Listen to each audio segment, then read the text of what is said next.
안녕하세요. 스위스월 팟캐스트 강우성입니다. 제가 오늘 얘기하고 싶은 건요. 한 경기를 리뷰하는 게 아니라 조금 큰 플레이오프 그림을 약간 미리 알아보고 지금 정규 시즌이 한 10경기 정도 남았거든요. 10경기 정도 남은 상태에서 각 팀들이 초점을 맞추고 있는 게 어떤 것일지 또 플레이오프 매치업이 어떻게 될 것인지 한번 예측해보는 그리고 상위권이 아닌 하위권 팀들 사이에서 벌어지고 있는 치열한 레이스, 쿠퍼 플래그를 잡기 위한 레이스에 대한 얘기도 한번 해볼까 합니다. 플레이오프는 모든 것이 굉장히 다 매치업 기준이거든요. 매치업이 굉장히 중요한데 어떤 팀을 만나냐가 상당히 중요하고 특히 서부 같은 치열한 상황에서는 매치업이 굉장히 중요하다고 생각을 하거든요. 그래서 지금 남은 경기가 10경기 정도밖에 안 되지만 이게 굉장히 또 중요할 수도 있을 것 같습니다. 이게 결국에 스탠딩을 정하게 되고 그게 결국 매치업을 정하게 되니까. 근데 오늘은 우선 제가 동부 얘기를 먼저 해보고요. 그 다음에 내일 서부 얘기를 해보도록 할게요. 우선 동부에서는요. 클리브랜드랑 보스턴이 탑 1, 2가 거의 확정적이죠. 거의 이견 없이 두 팀이 가장 유력한 파이널 진출팀이 될 것 같고 가장 유력한 파이널 진출팀이 될 것 같고 제가 꼽는 1티어 컨텐더에 클리브랜드, 보스턴 둘 다 들어갑니다. 두 팀 다 1라운드에서 만날 팀들이 플레이인 토너먼트를 치르고 올라올 7, 8위 팀들이고 아마 업셋을 당할 가능성은 없을 것 같아요. 그래서 지금 현 시점에서 이 두 팀이 중점을 두어야 될 게 무엇인지에 대해서 얘기를 해볼게요. 먼저 클리브랜드 같은 경우는 클리브랜드 팬분들이 지금 걱정하는 가장 큰 고민이 있죠. 시즌 내내 막강한 화력으로 순항을 하던 클리브랜드의 원투펀치 도노반 미첼과 데리우스 갈랜드의 슈팅이 말을 듣지 않고 있습니다. 올스타전 이후 도노반 미첼의 현재 야투율이 39%, 3점 슛이 26.7%고 특히 최근 5경기 동안 3점 슈팅이 클리브랜드 팬들에게는 진짜 오싹할 정도로 무서운 수치를 보여주고 있는데 올랜도전 3점 14개 중 3개. 근데 이게 더 무서운 거는 제가 앞으로 불러드릴 5게임 중 가장 좋은 3점 슈팅 성공률이라는 거고요. 클리퍼스전 3점 9개 중에 2개, 세크라멘토전 6개 중에 1개, 피닉스전 8개 던져서 빵개, 유타전 5개 중에 빵개. 그래서 도노반 미첼이 극심한 슈팅 난조를 겪고 있고 데리우스 갈랜드도 동시에 슈팅 슬럼프를 좀 겪고 있죠.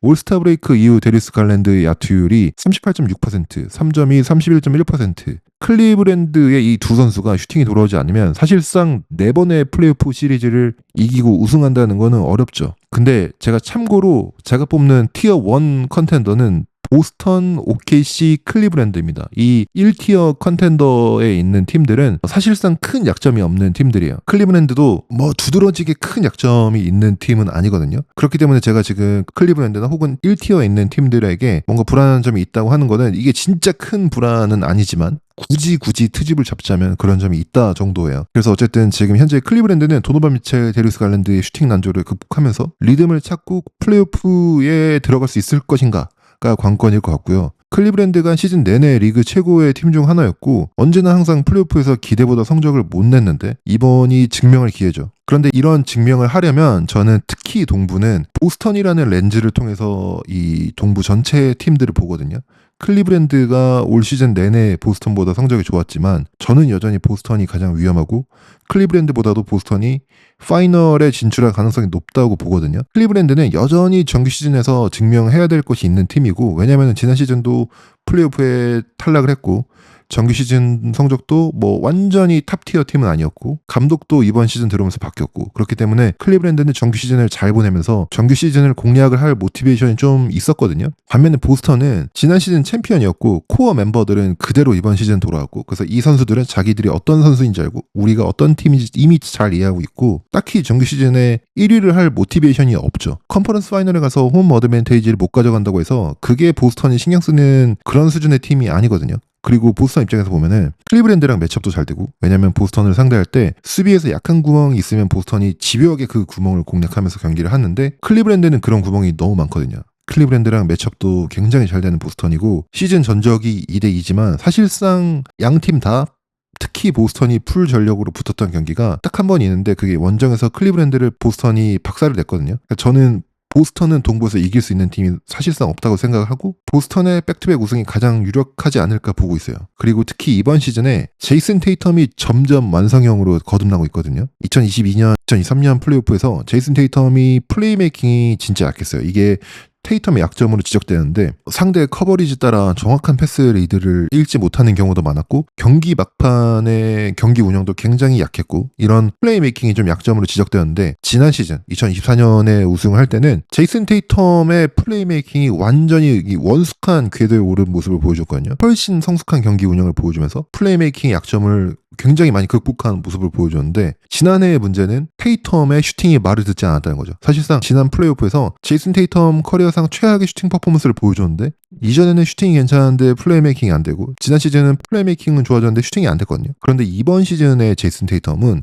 플레이메이킹과 슈팅이 동시에 궤도에 오르면서 완전히 지금 다른 레벨의 선수가 되었다고 저는 생각합니다. 이전에는 저는 테이텀을 1티어 슈퍼스타가 아닌 약간 2티어 스타로 봤거든요. 1티어에는 요키치, 셰이, 루카, 야니스 이런 선수들이 있고 저 밑에 엄청 큰 갭이 있고 그 다음에 이제 2티어 선수들이 있는데 이제 2티어에 테이텀이 들어간다고 생각을 했었거든요. 그런데 지금 올 시즌은 테이텀은 이 1티어와 2티어의 갭을 굉장히 줄여주고 있어요. 이런 테이텀이 선수로서의 프라임 타임에 지금 들어가고 있고 앞으로도 저는 더더욱 무서워지는 선수라고 보거든요. 그렇기 때문에 이 테이텀이 이끄는 보스턴이 굉장히 무섭죠. 하지만 클리브랜드와 마찬가지로 보스턴도 굳이 힘을 잡자면 우선은 선수들의 건강이 제일 크죠. 올 시즌 제일런 브라운, 주루 할러데이, 포징기스 굉장히 부상이 많아서 빠졌는데 자주 로테이션에서 빠지고 지금 보스턴은 다른 거 전혀 신경 쓸 필요 없고 우리가 건강히 플레이오프만 들어갈 수 있으면 우리를 이길 수 있는 팀은 없다는 마인드로 좀 안배를 하면서 남은 시즌을 좀 보내야 될 것 같아요. 오늘 테이텀이 세크라멘토전에서 부상을 당했는데 큰 부상은 아니라고 하니까 다행이죠. 이것도 굳이 무리해서 복귀할 필요 없이 그냥 천천히 한 120% 나을 때까지 그렇지 않으면 돌아올 필요가 없는 것 같아요. 또 보스턴이 이번 시즌 건강이 중요한 게 플레이오프가 지난 시즌보다는 굉장히 좀 어려워질 것으로 보이죠. 지난 시즌에 보스턴이 상대한 팀들이 조금 부상을 당했거나 조금 쉬운 매치업이었는데 이번 시즌은 모든 팀들이 다 업그레이드가 됐고 꽤 건강하게 들어갈 것 같거든요. 지난 시즌보다 훨씬 어려운 플레이오프이기 때문에 이제 선수들이 한두 명이 빠지기 시작하면 부상으로 보스턴으로서는 조금 이 마진이 좀 줄어들게 됩니다. 그래서 선수들이 건강해야 되고 그리고 또 하나 굳이 보스턴의 불안한 점을 꼽자면 올 시즌 제일런 브라운과 주루 할러데이 슈팅이 떨어지고 있습니다. 주루 할러데이 같은 경우 지난해 3점이 43%에서 올 시즌은 33%, 제일런 브라운은 지난해 35%에서 올 시즌은 31%로 떨어졌는데 이게 보스턴의 플레이오프에서 왜 문제가 될 수 있냐면 보스턴의 공격을 막기가 어렵게 된 이유가 플로어에 있는 5명의 선수가 모두 슈팅이 되기 때문에 모두 드리블 페네트레이션, 플레이메이킹도 다 되고요. 어쨌든 수비가 로테이션이 도는 상황이 오면 혹은 제이슨 테이텀이나 제일런 브라운을 막기 위해서 수비수 2명을 붙이게 되면 코트 반대편에서 결국에 4대3 게임을 해야 되고 이게 결국 공이 스윙해서 보스턴이 와이드 오픈된 슈터를 찾아서 보스턴의 좋은 슈터들이 계속해서 와이드 오픈 3점을 던지게 되면 확률 싸움에서 이길 수가 없게 되는 거거든요.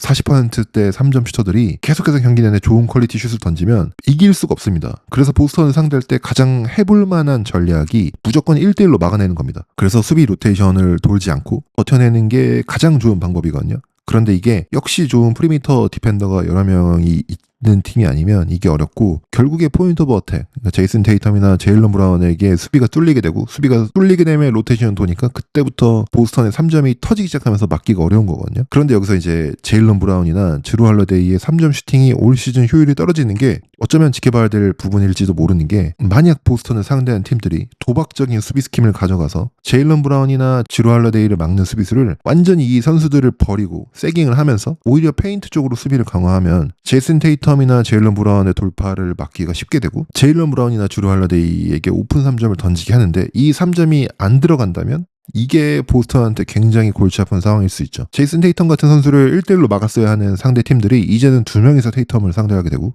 주루 할러데이나 제일런 브라운에게 오픈 3점을 던지도록 스킴을 짰을 때 이 선수들이 몇 개의 3점을 던질 의향이 있는가 그리고 이 중에 몇 개를 넣을 것인가가 재밌어지는 지점이죠. 이런 거를 실제로 시도한 팀들이 있어요.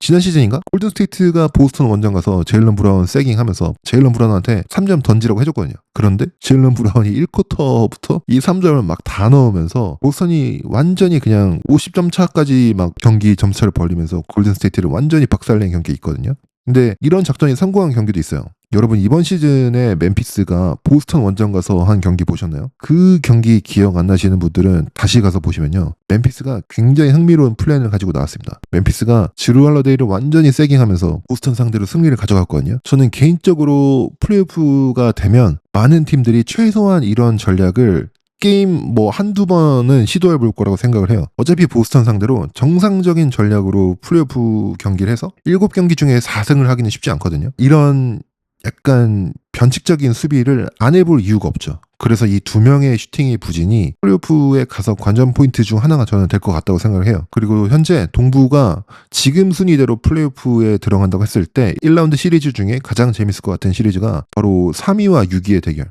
뉴욕 닉스와 디트로이트 피스톤즈의 대결이죠. 디트로이트가 올 시즌 제가 가장 좋아하는 스토리 중 하나인데, 지난 시즌 최악의 팀 중 하나였던 디트로이트가 이번 시즌 케이드 커닝햄의 완전한 성장을 중심으로, 케이드 커닝햄이 진짜 좋은 선수인 게 자신이 원하는 스팟에서 언제든지 슛을 던질 수 있고, 굉장히 케이드 커닝햄이 크고 힘이 좋은 핸들러라는 점에서 플레이오프에서도 통할 선수라고 저는 보거든요. 이런 피지컬이 좋은 선수들은 경기 페이스를 자기 페이스로 끌고 갈 수 있고, 아무리 상대가 압박을 해도 자기가 원하는 타이밍에 자기가 원하는 장소에서 슛을 던지거든요. 그래서 저는 케이드 커닝햄이 플레이오프에서도 굉장히 잘할 선수라고 보고, 이런 케이드 커닝햄을 중심으로, 사실 지난 시즌 로스터는 말이 안 되는 로스터였는데 이번 시즌에는 이게 말이 되게 바꿔졌어요. 여기에 이제 말릭 비슬리, 토바이어스 해리스, 팀 하더웨이 주니어 같이 베테랑에다가 스페이싱이 되는 윙들을 붙여주니까 케이드 커닝햄의 게임이 완전히 살아나죠. 거기다가 케이드 커닝햄을 중심으로 디트로이트가 다 살아나면서 지금 현재 성적도 5할 승률에서 승리가 8경기가 더 많은 40승 32패를 기록하고 있고, 저는 뉴욕 닉스와 붙으면은 뉴욕 닉스가 이기는 것이 아마 확률이 높다고 보긴 해요. 근데 디트로이트는 이 팀으로서는 처음 플레이오프에 진출하는 거고, 아직 어린 선수들이 많기 때문에 플레이오프 시리즈를 이기긴 어려울 거라고 보긴 하지만, 그래도 이 케이드 커닝햄이라는 디트로이트의 에이스와 이 디트로이트의 아주 피지컬한 제일런 주런, 아이지아 스튜어트, 이런 선수들이 플레이오프 시리즈에 들어간다면 굉장히 재밌을 것 같습니다. 왜냐면 처음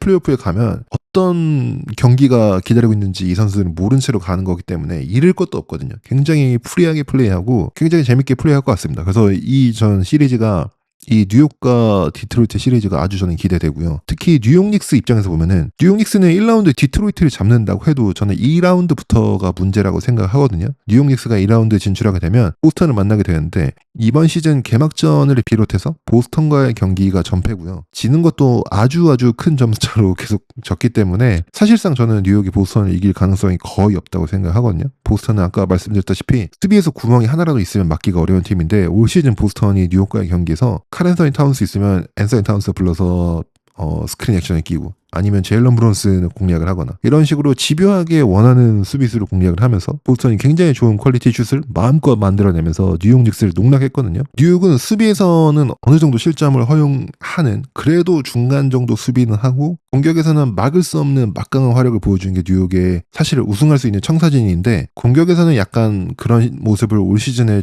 보여주긴 했어요.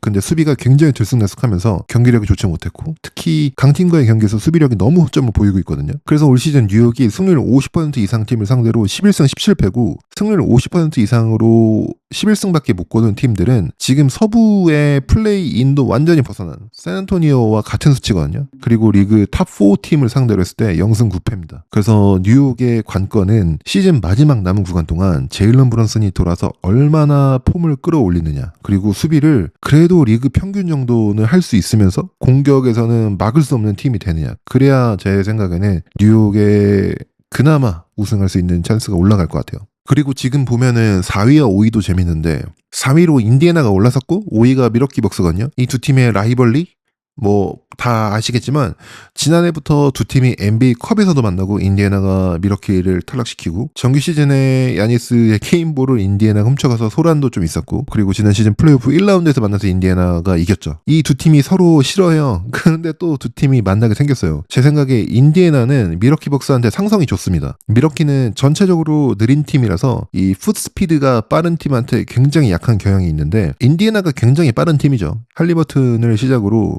빠른 공격이 밀워키를 플로어를 느린 발로 굉장히 달리게 만들면서 우위를 점할 수 있다고 생각을 하거든요. 인디애나의 핵심은 역시 할리버튼인데, 할리버튼이 좋은 플레이메이커잖아요. 그런데 할리버튼이 경기가 잘 안 되는 날은 할리버튼이 패스를 먼저 보는 날이에요. 상대 팀도 할리버튼이 패스하는 게임을 좋아한다는 걸 알기 때문에 자기 슈팅보다 패스를 먼저 보는 날은 상대 팀은 할리버튼을 수비하는데 굉장히 쉬워지죠. 그러면서 할리버튼이 좋은 리듬을 가져가지 못하고 전체적으로 경기가 안 좋아지는 경기들이 좀 있어요. 특히 할리버튼이 패스를 먼저 보는 날에는 지난해 시즌 후반기도 좀 그랬고 플레이오프에서도 할리버튼이 적극적인 공격을 하는 경기가 될 것인가 아닐 것인가 이런 얘기를 굉장히 많이 했잖아요. 그런데 할리버튼이 돌파를 하면서 막 리머택을 하고 스크린 받고 풀업 슈팅을 자신 있게 올라가는 날에는 상대 수비가 할리버튼의 공격을 막기 위해서 더 타이트한 수비를 해야 되고 이게 할리버튼의 장기인 패싱과 플레이메이킹의 길을 열어주기 때문에 할리버튼 같은 경우는 적극적인 올 NBA 팀 가드다운 모습을 보여주면서 공격을 할 때 인디애나가 전체적으로 무서워진다고 봅니다. 이게 저는 인디애나의 관건인 것 같고요. 또 재밌는 점은 인디애나가 현재 3위인 뉴욕 닉스의 2게임 반 차이 정도 나거든요. 시즌이 11경기 정도 남은 시점에서 뭐 못 뒤집을 게임 차는 아니긴 해요. 그런데 이제 인디애나 입장에서 과연 3번 시대를 가고 싶을까가 궁금하긴 해요. 3위로 올라가면 보스턴과 같은 트리에 들어가거든요. 2라운드에서 클리브랜드 대신 보스턴을 만나게 되는 그림인데 사실 둘 다 센 팀인데 저는 개인적으로 보스턴이 더 무섭다고 보기 때문에 굳이 클리브랜드랑 보스턴을 선택하라고 하면 저는 클리브랜드를 선택할 것 같거든요. 그런데 인디애나 쪽에서는 어떤 그림을 더 선호하는지 이런 것도 좀 궁금하긴 합니다. 밀워키는요. 올 시즌 굉장히 롤러코스터 시즌이라고 볼 수 있죠. 2승 8패로 시즌을 시작하고 다시 순위를 점점 올리면서 NBA 컵 우승도 하고 그러다가 최근 주춤하면서 4위 자리를 인디애나한테 내줬거든요. 그러면서 인디애나와의 지금 플레이오프 시리즈를 아마 할 것 같은데 상성도 안 좋은 팀에게 홈 어드밴테이지도 줬단 말이에요. 그래서 밀워키의 시즌을 진단하기가 굉장히 어려운데 저는 다른 슈퍼스타가 있는 팀들한테도 항상 같은 생각을 가지고 있습니다. 제 개인적으로는 야니스 안테토쿤보라는 동부 최고의 선수라고 생각되는 슈퍼스타가 있는 밀워키를 상대하는 팀들은 쉽지 않을 거라고 생각을 해요. 밀워키 입장에서는 지난해 인디애나한테 졌지만 릴라드와 야니스가 같이 플레이오프 경기를 하는 모습을 못 보여줬고 이번 시즌 건강하게 플레이오프 들어간다면 두 스타 플레이어를 앞세워서 어느 팀이든 이길 가능성이 있다고 저는 밀워키가 생각할 것 같아요. 그래서 오늘도 밀워키가 피닉스한테 지면서 굉장히 터프한 서부 원정을 하고 있지만 야니스와 릴라드가 있는 밀워키를 7전제의 플레이오프에서 만나고 싶지는 않을 것 같습니다. 그 다음에는 사실 동부의 플레이인 팀들은 조금 흥미가 떨어지긴 하거든요.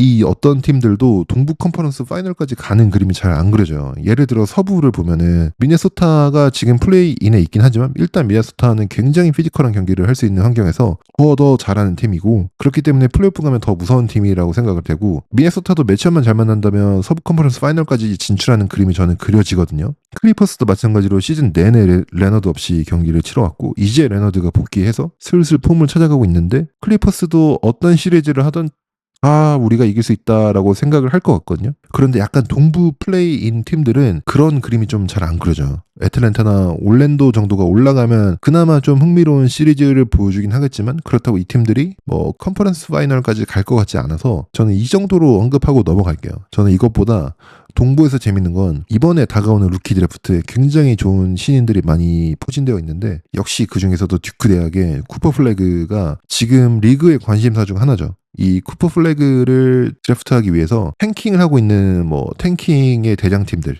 워싱턴, 샬럿, 유타 뭐 이런 팀들이 있는데 뜻하지 않게 이 탱킹 대열에 필라델피아가 뛰어들었어요. 이번 시즌 선수들의 부상으로 필라델피아의 성적이 안 좋아서 이제 탱킹을 해야 되나 아니면 조금 더 노력을 해봐야 되나 이 노선을 선택을 했어야 되는데 결국에 탱킹 노선을 선택하게 되었죠. 왜냐하면은 그 중에서도 중요한 이유 중 하나가 필라델피아의 이번 드래프트 픽이 OKC에게 가 있습니다. 정확히 말하면은 상위 6순위 보호픽이거든요. 그러니까 필라델피아가 드래프트 픽에서 6순위 픽 이내 픽을 얻게 되면 필라델피아가 이 픽을 가지게 되고 그렇지 않으면 OKC로 가게 됩니다. 지금 현재 필라델피아가 리그에서 하위 5, 6이거든요. 그래서 확률적으로는 6순위 안에 있는 픽을 가져갈 확률이 높긴 하지만 그래도 이게 결국에 확률이기 때문에 6순위 밖으로 밀려날 수도 있거든요. 만약에 7순위의 필라델피아의 픽이 뽑힌다? 그러면 이제 필라델피아로서는 재앙이죠. 이번 시즌 한 시즌을 탱킹을 했는데 1라운드 드래프트 픽도 없고 이게 OKC로 가게 되거든요. 그리고 OKC 입장에서는 만약에 올 시즌 우승을 한다? 혹은 파이널에 진출한다? 그런데 내년 시즌